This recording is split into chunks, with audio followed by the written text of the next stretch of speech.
2029 लोकसभा निवडणूक लढणार. हो लढणार. टायगर अभी जिंदा है.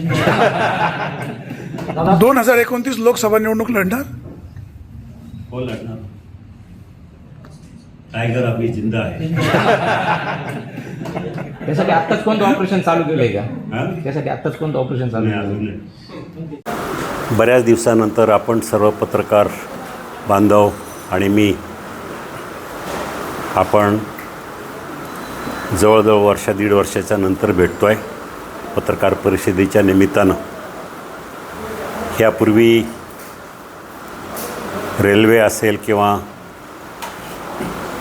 हायवे विमानतळ ह्या संदर्भात अनेक वेळा आपल्या पत्रकार परिषदा झाल्या, पण ह्या वेळेला पुणे नाशिक रेल्वे ह्या विषयावर महत्त्वाची अपडेट सन्माननीय रेल्वे मंत्री अश्विनी यांनी काल पुणे येथे दौऱ्यावर असताना जाहीर केली. आणि माझ्या दृष्टीने हा त्यांचा अंतिम शब्द आहे. गेल्या अनेक वर्षापासून जुना रेल्वे मार्ग सोडून नवीन रेल्वे मार्गावर रेल्वे होणार अशा प्रकारची चर्चा होती. तो नवीन रेल्वे मार्ग म्हणजे पुणे शिर्डी नाशिक. परंतु तरीसुद्धा आपल्या भागातील जनता, बाजूच्या जिल्ह्यातील बाजूच्या परिसरातील जनता आशावादी होती की काही जरी झालं तरी रेल्वे मार्ग आपल्या खेड, आंबेगाव, जुन्नर या तिन्ही तालुक्यातून जाईल अशा प्रकारची लोकांची मनापासून आशा होती. पण त्या आशा सर्व फोल करण्याचं काम काल केंद्रीय रेल्वे मंत्र्यांनी त्याच्यावर शिक्कामोर्तब केलं. मुळात आपल्या सगळ्यांना माहिती आहे पुणे नाशिक रेल्वे हा गेल्या 20 वर्षापासूनचा आपला कंटिन्यूस पाठपुरावा असलेला प्रकल्प आज एकदाचा बासनात गुंडाळण्यात आलेला आहे.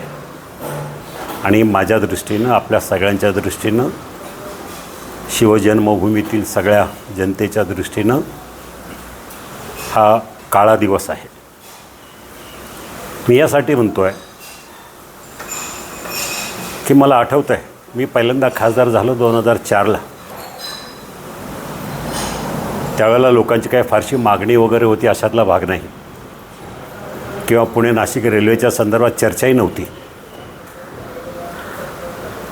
पण मला वाटलं भविष्याचा विचार करता, ह्या भागातील शेतकऱ्यांच्या शेतीमालाचा विचार करता पुणे नाशिक रेल्वे होणं गरजेचं आहे. म्हणून मी पुढाकार घेतला. ज्यावेळेला रेल्वे मंत्रालयामध्ये चीफ इंजिनियरकडे गेलो त्यावेळेला त्यांनी सांगितलं की पूर्वीचे रेल्वे राज्यमंत्री सुरेश कलमाडी यांनी एकदा पुढाकार घेऊन सभागृहात मागणी केली आणि एक सर्वे झाला होता.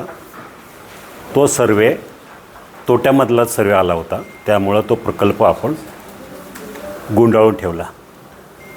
2004ला निवडून आल्यानंतर 2005ला मी मागणी केली आणि त्यावेळेला एक सर्वे झाला. त्या सर्वेवर जवळजवळ 40-45 लाख रुपये खर्च करण्यात आले आणि सर्वेच्या अंतिम अहवाल जो आला त्या अहवालामध्ये असं लिहिलं होतं की जवळजवळ -1% आसपास, म्हणजे 80-85 पैसे, 1% आसपास हा रेल्वे प्रकल्प तोट्यात जाईल म्हणून तो सुद्धा गुंडाळण्यात आला. परत सातत्याने मी पाठपुरावा करतच राहिलो. 2007-8च्या दरम्यान पुन्हा त्यावेळेला सर्वे केला, तेव्हाही 0.45 चा त्याचा जो पॉईंट होता त्याच्यामध्ये तो निगेटिव्ह आला. नंतर 2009-10ला मनमोहन सिंग सरकारची दुसरी टर्म असते त्यावेळेला पुन्हा मी पाठपुरावा केला. त्यावेळेला मी सांगितलं त्यावेळेला त्यांनी मंजूर केला आणि त्यावेळेला म्हटलं कसा पाहू आणि अगदी चाकणपासून नाशिकपर्यंत प्रवास केला. जवळजवळ 4-5 दिवसाचा 8 दिवसाचा प्रवास केला. त्यावेळेला मी स्वतःहून त्यांना काही जागा दाखवल्या. चाकण बाजार समिती, राजगुरुनगर बाजार समिती, मंचर, नारायणगाव हा सगळा परिसर शेतीमालानं कसा फुललेला परिसर आहे हे दाखवलं. आणि त्यावेळेला त्यांनी सर्वे केल्यानंतर सांगितलं की हा प्रकल्प थोडासा का होईना फायद्यात जातो आहे आणि म्हणून त्याच्यावर नंतर मी पाठपुरावा करायला सुरुवात केली. लालू प्रसाद यादव रेल्वे मंत्री होते. त्यावेळेला त्यांनी सांगितलं की नवीन प्रकल्प करायचं झालं तर त्याला आपल्याकडं म्हणावं असं पुरेसं भांडवल नाही आहे. नेमकं त्याच दरम्यान राज्यमंत्री अनिल अंबानी होते, राज्यसभेचे खासदार. त्यांच्याबरोबर महाराष्ट्रातले काही लोक बसले होते. मी त्यांना विषय काढला तर तुम्ही जर काही इन्व्हेस्टमेंट करता आली तर बघा सरकार काही करतील. आणि मग रेल्वे मंत्रालयानं सांगितलं जर राज्य सरकारनं पुढाकार घेतला, त्यांनी 50% भांडवल याच्यामध्ये टाकलं तर आम्ही हा प्रकल्पाला ग्रीन सिग्नल देऊ. त्यावेळेला राज्याचे अर्थमंत्री दिलीपराव वळसे पाटील होते. रेल्वे मंत्रालयानं त्यांना पत्र लिहिलं. त्यांनी सकारात्मक प्रतिसाद देऊन खर्च उचलण्याची जबाबदारी स्वीकारली आणि ते प्रकरण दिल्लीमध्ये त्याचा पाठपुरावा चालू झाला. परत बजेट ज्यावेळेला सभागृहामध्ये मांडण्यात आलं की हा प्रकल्प फायद्याचा आहे त्याला घेण्यात यावा, मग त्यात सभागृहामध्ये असा निर्णय झाला की हे प्रकल्प आपण नियोजन आयोगाकडे पाठवू. कारण पिंक बुकमध्ये हा प्रकल्प आला होता. पिंक बुकमध्ये हा प्रकल्प कधी ना कधी घेणारच आहेत याचा अर्थ की हा प्रकल्प चालू करण्यासाठी रेल्वे मंत्रालयानं तत्वशः मान्यता दिलेली आहे. म्हणून पिंक बुकमध्ये समावेश झाल्यानंतर नियोजन आयोगाकडे गेला आणि नियोजन आयोगाकडे जी काही महत्त्वाची प्रकल्प आहेत ज्यांची काहीतरी 1000, 500 किंवा 2000 कोटीच्या वर जे प्रकल्प असतात शासकीय, त्याला नियोजन आयोगानं होकार द्यायचा असतो, NOC द्यायची असते. त्यावेळेला आपल्या भारतातल्या जवळजवळ 34-35 रेल्वे प्रकल्पाच्या नवीन रेल्वे लाईनच्या फाईल होत्या. आपला नंबर असा काहीतरी 28-29 होता. पण प्रत्येक वर्षी 2-3च प्रकल्प घेतात निवडून, त्यामुळे आपला प्रकल्प त्यामध्ये गेला नाही. त्यामुळं तो पुन्हा एकदा ती फाईल गुंडाळण्यात आली. दरम्यानच्या काळात 2014ला रेल्वे मंत्री सुरेश प्रभू हे रेल्वे मंत्री झाले. त्यांना मी समजावून सांगितलं की हा प्रकल्प किती महत्त्वाचा आहे.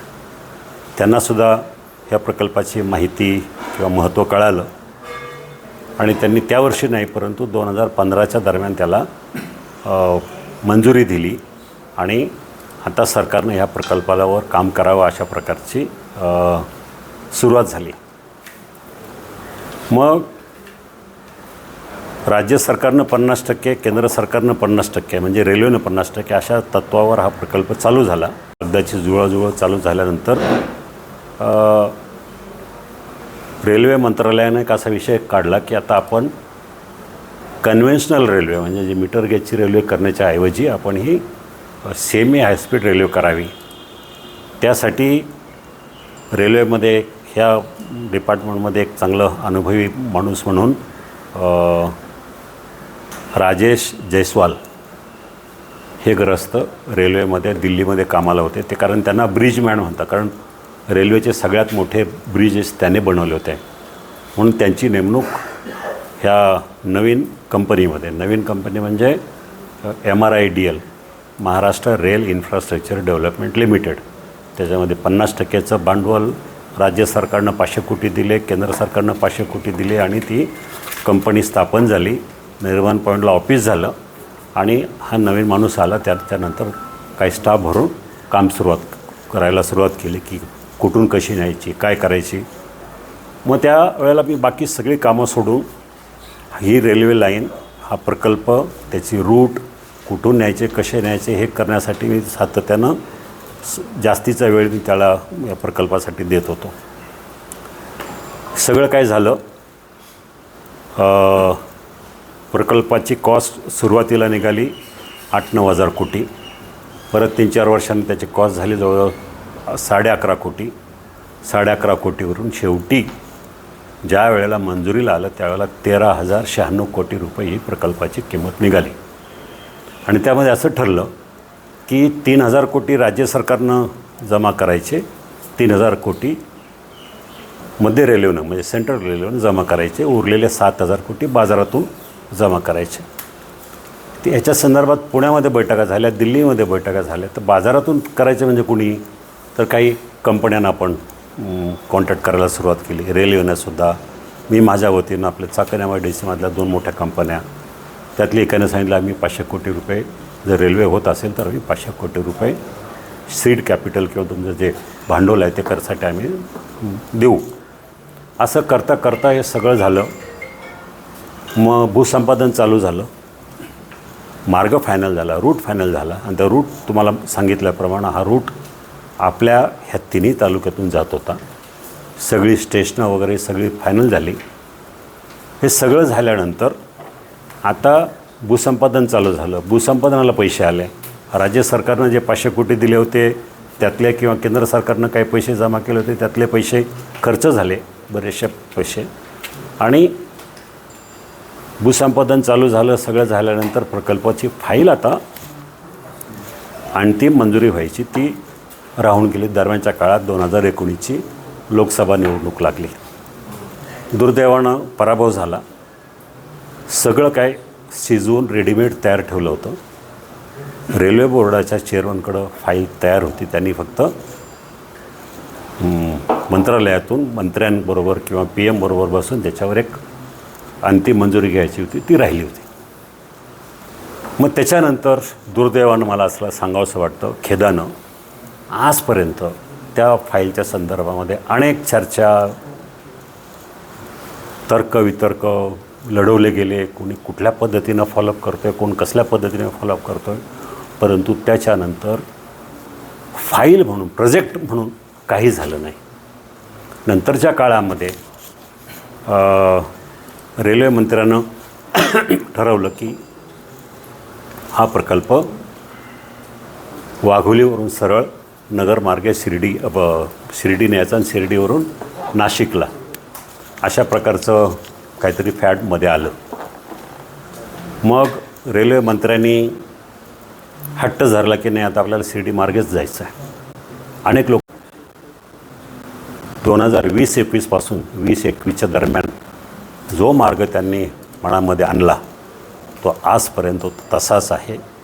आम्ही सगळेजण वेड्यासारखे रेल्वे आमची ह्या भागातून गेली पाहिजे, पण ती केव्हाच तिकडनं गेलेली होती. दुर्दैवानं वेळेवर व्यवस्थित पाठपुरावा झाला नाही. लोकांचा रेटा असतानासुद्धा लोकांनी संयुक्तिकपणे ताकद दाखवल्या पाहिजे होती, आंदोलनाचा मार्ग निवडायला पाहिजे होता, तो झाला नाही.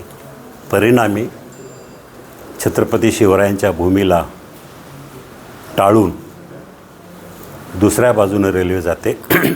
हे आपल्या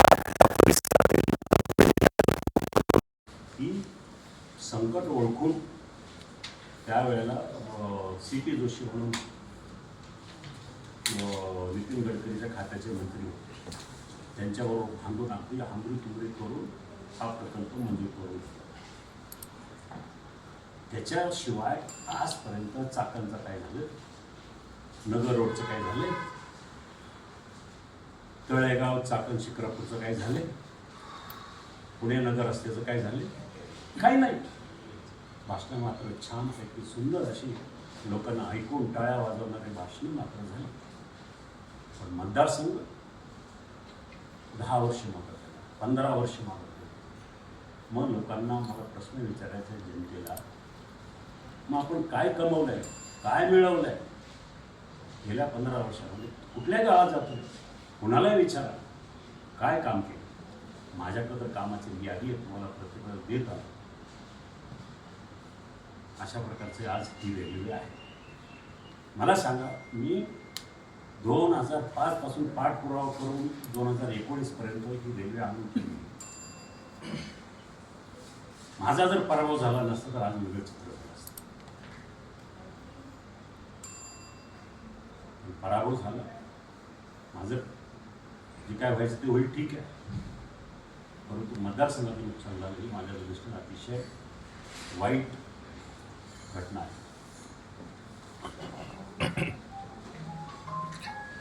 दादा, विशिष्ट राजकारणी लोकांनी अजितदादांच्या निधनानंतर पुणे जिल्ह्यातील महत्त्वाचे प्रकल्प पळवण्याचं ठरवलेलं आहे का? तुमचं काय म्हणणं आहे? मला नाही वाटत असे काही प्रकल्प शिफ्ट जे होतात त्याला काही कारणे सुद्धा असतात.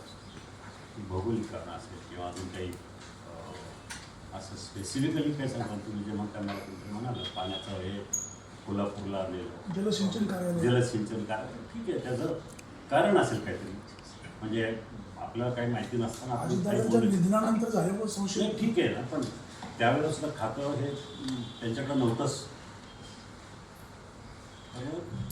प्रत्येक प्रकल्प जे काही आता आपण म्हणतो, काही डायमंड बाजार तिकडं सुरतला गेला, हे इकडे गेलं, ते तिकडे गेलं, RBIचं ऑफिस, हेड ऑफिस दिल्लीला जातं, अहमदाबादला जाते, ह्या गोष्टीच्या पाठीमागं ती इंडिव्हिज्युअल गोष्ट तपासून बघावं लागेल, त्याच्या पाठीमागची खरंच कारणं काय नसेल, काय कारण त्याच्यावर आपल्याला माहिती. रेल्वे प्रकल्प नगर जिल्ह्यात गेला. राधाकृष्ण विखेंचं आधीपासून म्हणणं होतं की माझ्या जिल्ह्यातून हा रेल्वे प्रकल्प जावा. मग या विषयात राधाकृष्ण विखेंनी त्यांचं राजकीय कौशल्य पणाला लावत पुणे जिल्ह्याला मात दिली आहे का? मला माहिती नाही राधाकृष्ण के पाटलांचं त्याच्यामध्ये काय होतं, पण एवढं नक्की की आम्ही कमी पडलो, आमचे लोकप्रतिनिधी कमी पडले. आम्ही जे आंदोलन करायला पाहिजे होतं, जो पाठपुरावा करायला पाहिजे होता ते करायला कमी पडलो. आता म्हणजे पुण्यापासून 2 मार्गे शिर्डीला रेल्वे आहे, शिर्डीपासून नाशिकला रेल्वे आहे. मग ती कनेक्टिव्हिटी असताना सुद्धा त्याच्यावर तुम्ही इम्प्लिमेंट करा, फास्ट काहीतरी करा. ही तर गरजेच होती ना. इथं शेतकऱ्यांच्या शेतीमालाचा विषय आहे. तो छत्रपती शिवरायांची जन्मभूमी असलेला परिसर आहे, 12 मावळ प्रांतातला हा परिसर आहे. याच्यावर तुम्ही अन्याय करता. गेल्या काही काळापासून आत्ताचे खासदार शिरूर लोकसभेचे दिसतच नाही आहेत. तुम्ही माजी खासदार म्हणून काय म्हणाल? की तसं या इटमध्ये तीच परिस्थिती आणि गेल्या इटमध्ये तीच परिस्थिती आहे. परंतु निवडणूक आले की ते दिसतात, चांगली भाषणं करतात, लोक बळी पडतात. आणि एवढं होऊनही चाकणची जी परिस्थिती आहे, ट्रॉफिक अजूनही होती आहे, काय सांगाल त्यावर? खूप कॉरिडॉर बोलले ते, भक्ती शक्ती कॉरिडॉर, ते काय तुमचं मेडी पार्क, काय चाकणचा कॉरिडॉर तर पंतप्रधान कार्यालयाने मंजूर केलाय. इंद्रायणी मेडिसिटी. इंद्रायणी मेडिसिटी काय झालं? कुठे मेडिसिटी इंद्रायणी आहे, तिथंच आहे. मेडिसिटी काही नाही आहे. जे त्यांनी सांगितलं ते सगळं तिथंच आहे, त्याच्यात काही झालेलं नाही. फक्त बोलायचं, चांगल्या घोषणा करायच्या, चांगली भाषणं करायची, टाळ्या घ्यायच्या, पण लोकांचं काय होतं याचा कधी विचारच केला नाही ना.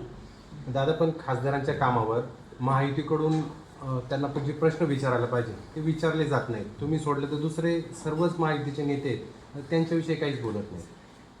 नाही बोलतात नाही ना. अजितदादा तर खूप टीका केलेली अजितदादा नाही असं नाही. पण अलीकडच्या काळात 2 राष्ट्रवादी एक होणार, ती चर्चा जेव्हापासून झाली तेव्हापासून सर्व शांत झाले. कसं आहे, वैयक्तिक जेव्हा त्याला झळ पोचत असेल तेच विचारते. मला माझ्या दृष्टीने माझ्या मतदारसंघाचं नुकसान होते, मला वैयक्तिक काय नाही. मी पराभूत झालो म्हणून मी त्यांच्यावर टीका करते अजिबात नाही.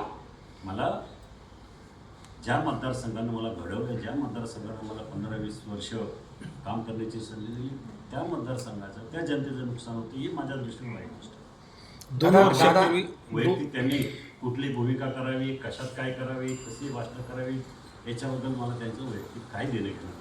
दादा, तुम्ही सांगितलं की काही ठराविक लोकांच्या आग्रहाखातर हा रेल्वे मार्ग बदलला आहे. ते ठराविक लोक कोण?